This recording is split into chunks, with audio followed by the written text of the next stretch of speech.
Okay, so we've talked about exploiting ADCS vulnerabilities due to misconfigurations and even leveraging them for NTLM relay attacks.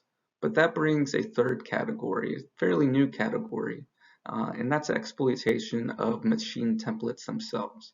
And by default template, I mean the templates that were actually provided by Microsoft. To date, there's only been one.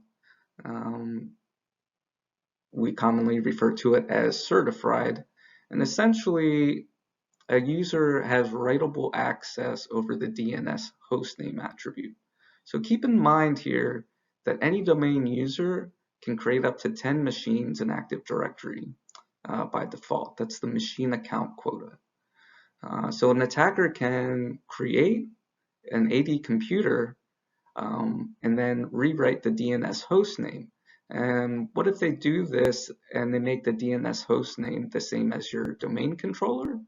Well, the researcher found out that he could impersonate the domain controller. He could retrieve a certificate that could then be used to retrieve the NTLM hash for the domain controller.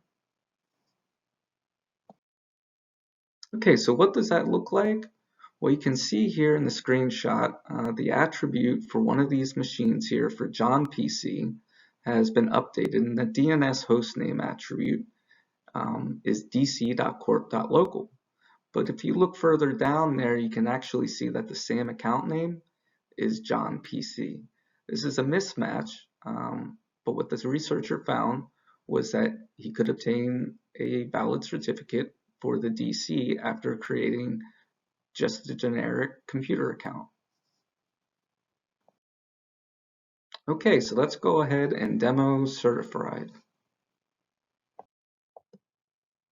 Okay, so the first thing we're going to do here is just go ahead and create a computer account. Again, any domain user by default can create one, but we're going to give it that DNS attribute of dco1.bysurvey.com in this example.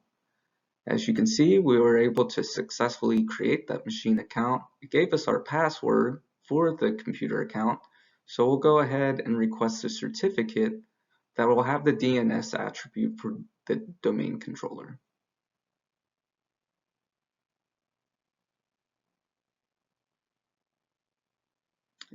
All right, and there you go. We now have a certificate for DCO1.